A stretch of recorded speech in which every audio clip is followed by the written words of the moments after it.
God is good, and all the time.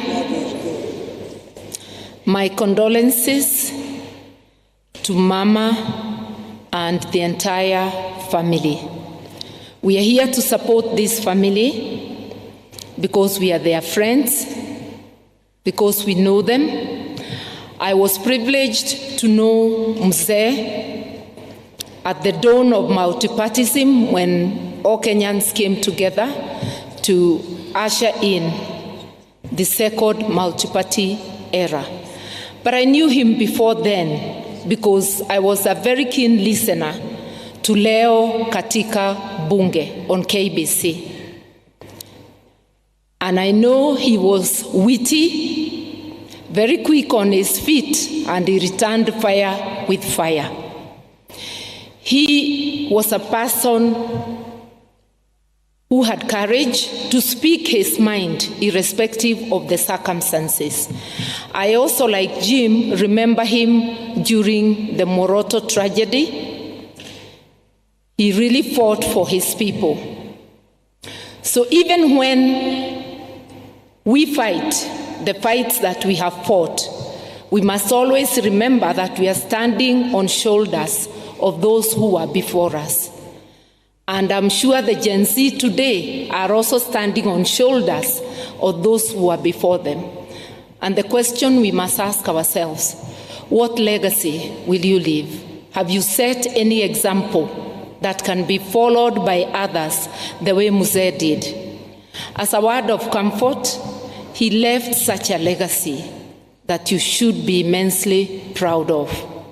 Yes, you will miss him, but let us also thank God for the 92 years, and Mama for the 66 years. You've been married all my life, and that is a gift. Just know that God loves you, Mama, for all those years. And we pray He continues to give you strength. I want to say that, yes, we are at crossroads. Please, Mama, sit down. We are at crossroads. And just like the late Wanjigi stood up for the people, the leaders today, we must ask ourselves, are we for our own interests or are we for the people? Because from where I stand, we have a crisis of leadership, where those in positions of power and influence are holding those positions, pursuing self-interest, not the interests of the people. That is what is wrong with us, and we must be able to call it out. I want to add to the chorus that I'm also an Anglican, and I want to thank the All Saints Cathedral, not the entire Anglican, because they gave us refuge during the second liberation when Bishop Jenga was the provost.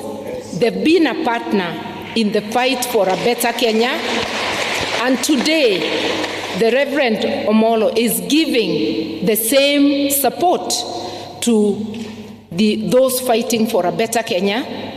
And we want to thank you because I saw young people housed here away from the tear gas. And if I was not wrong, I saw canisters thrown into this compound. Something very, very shameful. We really must, as a tribute to the Honorable Wanjigi, let us continue standing for the truth, and let us join hands to make the Kenya we want. May he rest in peace, and may his family be given comfort.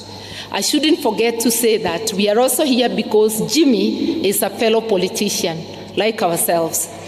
And the apple doesn't fall too far from the tree because Jimi has also shown signs of standing with those in need. I remember that when the issue of Dabibi was not well known, Jimi was among those of us who went there to highlight that issue. Once again, let us all join hands to make the country we want. I think that is the greatest tribute we can give our patriarch here. May he rest in peace. A big clap for Martha. Asante sana, my good sister. Now, my brother, the